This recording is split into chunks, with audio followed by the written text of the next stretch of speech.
Welcome back to the final video in Chapter 9 on motivation. We're going to continue talking about motivation through the lens of some everyday uses, mainly through the ideas put forth by some humanists. And humanists are sort of a subset of psychologists who really focused on being our best, meeting our ultimate potential. Abraham Maslow, one of the more famous humanists, talked about this hierarchy of needs, an idea that if we were to achieve whatever great ideas or undertakings that we have to first take care of these very basic motivators in our lives. And so I'm going to teach you this hierarchy, and it's one of the few things you certainly need to know in order, and I think you'll see how this applies to pretty much everyone's life. Let's start first with the basic physiological needs. Maslow argued that we can't achieve our potential if we're still working on the basic physical needs. For example, no matter how smart a student you are or how good you are on a ball field, if you haven't eaten in 3 days, you're going to be worse. If you haven't slept in a couple of days, you're going to be worse. You have to take care of those physiological needs before we move up this ladder of achievement.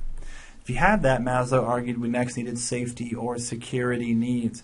It's hard to focus on being a good student if you don't know if you have a place to live tonight, if you don't know if you're going to be abused by someone you're in a relationship with tonight, if you don't know if your children are safe or provided for. That's safety and security needs. Third on our list is belongingness, or what some call social needs. We are that human animal, that social animal. And even the best of us, when we look at their lives, they say that there are men and women, parents, teachers, coaches, whatever, who are there to assist and help them meet their goals. Fourth in this hierarchy is esteem or self-esteem needs, meaning your own self-worth. We have to deal with our self-worth issues. If you're standing on a pitcher's mound, I don't care how good you are, if before every pitch you genuinely think to yourself, I suck, I am no good, I don't know why I have this position, I just don't see you excelling in your ambitions. But assuming we meet those needs, we can go for self-actualization, and that's Maslow's buzzword for being all you can be, being the best that you could possibly be or achieve. That is self-actualization. Now, there's a couple of other humanists, Deci and Ryan, who use the same idea of there are needs or motives that we have to have before we can accomplish great things. But they don't have a list. They don't have a hierarchy. These three are autonomy, which means doing it on your own. We have to be competent and comfortable enough to do things on our own when we can, to have mastery over our environment. Secondly, we do need competence or education. We need the information and intelligence about the areas that we are determined to excel at. And we need relatedness. This is their version of belongingness or social needs. We need people, friends, family support, some sort of human support social system that help us achieve those goals, those dreams that we have. Now, earlier in the lecture, in the videos, I talked about two ways to define anything that motivates us. Primary motives, which are unlearned, or secondary motives or drives, which are learned. I'm going to give you two more ways to classify the millions of things that could possibly motivate you to change your behavior. The first is called an intrinsic motivator or motivation. Intrinsic motivators are those who simply are motivating by themselves. Why does a kid play on a playground? Well, they don't get paid for it and they don't get school credit for it. They do it because it's fun. The act itself is motivating. However, there are also things called extrinsic motivators. There are some things that we do not because they are intrinsically motivating, but because there's some external reward or punishment we might experience. For example, you might not want to listen to this video right now. I hope you do, but even if you don't want to, you know you need to because the information in here can help you make a good grade. That's an extrinsic motivation. Now, there are some things in life that can be both. For example, in my job, I love my job. Sometimes just the job itself, it's intrinsically motivating. I love the work I do. However, I also know that there are times where I don't want to go to work or I don't feel like doing my job, but the necessity of paying bills and providing for my family, that's an extrinsic motivator. So the two can work together. Well, in the last part of this video, we're going to focus primarily on a motive or motivator we haven't really touched on, but all of us know quite intimately, and that's the concept of emotions or our feelings, our affect. And we could talk about the physical side of emotions, how our body changes, heart rate increases, respiration increases if we're nervous or scared or excited. We can talk about the actual cognitive processes of consciousness, thinking about things and then feeling a certain way. Or ultimately, since psychology is about behavior, we can talk about the actual expression or activity of emotion. So when I'm happy, I smile, or when I'm happy, I do good things for people. Now, we've attempted to try to measure emotion. We've used devices like polygraphs. We've used devices like fMRIs, which are getting closer to physically reading someone. But do realize currently the only true way we know what someone is feeling is for them to communicate that to us. Even when we do things like analyze body language, we're making inferences about their emotional state. None of us are truly empathic. We can't sense through some psychic connection what someone's feeling. So instead, we rely on the clues. And though our early technological efforts were little more than measuring physical responses, we're still on this train to try to find technological ways to read emotions, to be more certain about what people feel. Now, there are several theories about where emotions even come from, and I'm going to share 3 of them with you now. There's the James Lange theory, which states that emotions are actually simply physical responses. So basically, imagine you're outside and this bull or some scary animal suddenly starts charging at you. Well, in that moment, your sympathetic nervous system kicks in. Your physical responses start happening. And so this theory says that is what emotion is. Your brain, in the same way that it finds pictures in the clouds or hears words when there are none and noises, your brain is simply looking at the physical changes and giving that a label. In this case, we're calling this label fear or excitement or happiness. But they believe that emotion is truly a physical experience. This differs from the Cannon-Bard theory, who believe that emotion is a separate thing. That if this animal were to charge at me, both physical changes would happen in that sympathetic nervous system, but also the areas of my brain responsible for processing emotion would turn on, and the two work together. So in looking at how the brain does process emotion, I want you to remember from Chapter 2 an area of the brain I've already taught you, the amygdala. The amygdala is the area in the limbic system. You can see sort of the curly bits here in the middle of your brain anatomy, neural anatomy. The amygdala is what processes much of our emotional information. Now, we don't always get that signal directly to process, as you see in the illustration. Imagine if someone put a rubber snake, a fake snake, in a place where people could stumble across it. For some people, they will see that rubber snake, and that information will be immediately sent to the visual thalamus and ultimately the amygdala, the short road to the emotional center. In that case, instant emotional reaction. Typically, we're going to be startled by that fake snake. But for some people, they will turn, glance at the fake snake, and that signal will actually reach their visual cortex. They will take the time to process that information. They will realize, well, it's not moving. It looks like it's rubber. I believe that looks like a toy. And then that information gets sent to the amygdala. And at that point, we're going to have a different emotional response because we have new data to process. Now, in talking about processing data, I've got one more theory of emotion to give you, the Schattler-Singer two-factor theory. And this one says that emotions are basically a product of 2 things. Yes, there is first a physical response, such as the sympathetic nervous system turning on, fight or flight. But then, they argue, your senses will look around this world, will listen to what's around you, and use that information to create an emotional state.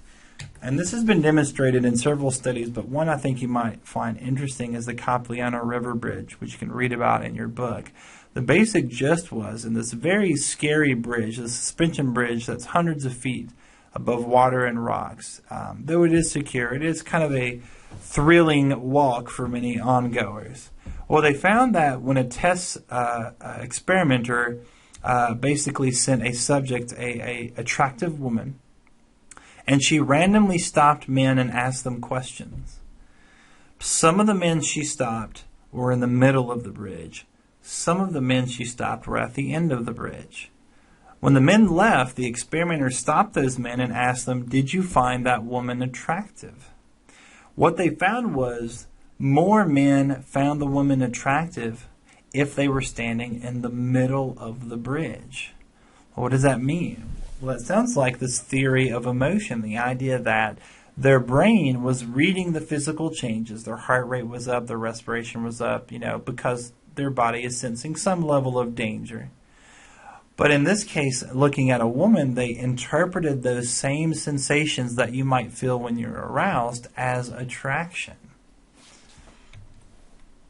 Now, how do we communicate our emotions? I've already mentioned we use language. That's our best way. But what happens if we don't have verbal communication? What if all I have is my ability to look at you?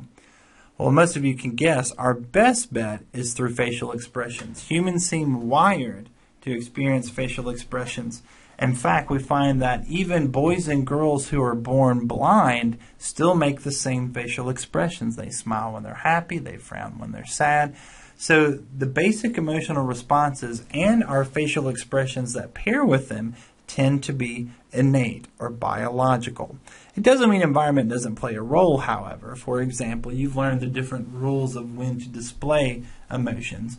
If I were to walk into a funeral, it's pretty good bet that I'm not going to smile really big, make lots of jokes, have a chipper, skipping demeanor to my body language, right? That may communicate emotions that we deem inappropriate in this event. And also we can create different versions of nonverbal communication. If you've ever rolled your eyes or stuck your tongue at someone, well, that was learned facial expressions. You were taught those and then you use them to communicate something. I mentioned the example of thumbs up, which is body language. In our culture in the U.S. typically means good job or everything's okay. In some cultures it can be a very offensive or rude gesture. Now, there are other ways to communicate emotions besides our faces. One of the easiest to understand is explicit acts, the idea that simply doing something communicates emotions. If I hug or kiss you, it's a very different thing I'm communicating than if I storm up to you and then I punch you in the face. I am explicitly communicating my emotional state there. Also, personal space, what communication called proxemics.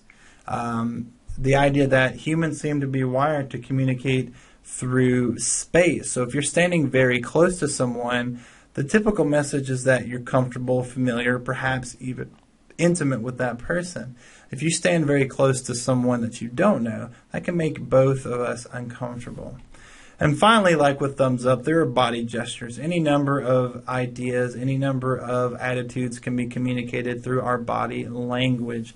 Sometimes those are automatic, such as slouching or standing up tall and broad-chested when confident. But many of those can be learned, such as the thumbs up, such as what to do with your hands, your head, your posture. Now, living in the modern world, the digital age where email and texting are the very common sources of communication, we've lost a lot of the things we've just talked about. I can't see your face. I can't see your body and posture. And certainly I can't hear your vocal tone. But we have found ways to deal with this. Things like emoticons, or perhaps even in modern texting, emojis, which are more graphically representative versions of emoticons. The idea that I can use pictures to reinforce the idea that there are certain emotions I'm trying to communicate that text alone simply does not. Now, many of you have grown up hearing this idea that women are more emotional than men, and I'm here to tell you that's absolutely untrue. Men and women are wired the same. Our neurology is very similar in how we process and experience emotion. What's different is the fact that we do live in a culture that has different sets of standards. For example, men are taught very early on to be less expressive of emotions, that's not a sign of masculinity, which in itself is a gender role that's relatively new. That's not always been the case throughout history. There have been times where men were required to be more emotional as a sign of masculinity, such as in the Greco-Roman tragedies that you read about. But yes, we do see some notable differences in men and women. For example, we talked about reading faces a few minutes ago. Women typically outperform men in tasks where they have to read or look at a face and then determine the emotional context. I did mention that men report less emotion, but again, that's probably based on cultural expectations, not actual biology. Now, there are a lot of emotions in this world we can talk about, and they're basically defined in one of two ways. What is the emotion's valence, and what is the emotion's arousal level? Valence is on the spectrum from really good to really bad. So here's my chart here. So with valence, I've got pleasant and unpleasant. So things like happy, excited, ecstatic, those are closer to the pleasant side. Things like upset, angry, sad, depressed, they're close to the unpleasant side. But emotion also has arousal level. How active or excited are you with this emotion? For example, pleasant emotion, ecstatic, like I won the lottery, oh my God, it's a great feeling. That's a pleasant emotion. But so is being calm or serene. That's also a pleasant emotion, but they're very different levels of arousal. Much less energy, much less activity here. Now, wrapping up this video, evolutionary psychologists, as we mentioned before, like to ask the question, why do things exist, or rather, why would they have existed? How did these things that we seem to pass generation to generation help us to live, to survive, to grow, to adapt?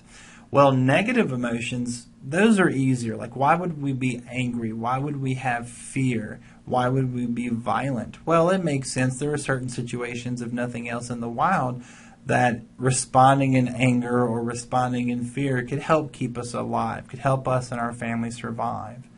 It was a little more difficult to talk about positive emotions, like why would being happy help you to survive out in the wild, until you realize that, as we've said before, humans are social animals. And so positive emotions tend to help us build communities, build connections, build resources, and those communities help support one another and helped us to become the dominant species on the planet. All right, well, thanks for listening to this video in this video series. We'll see you next time.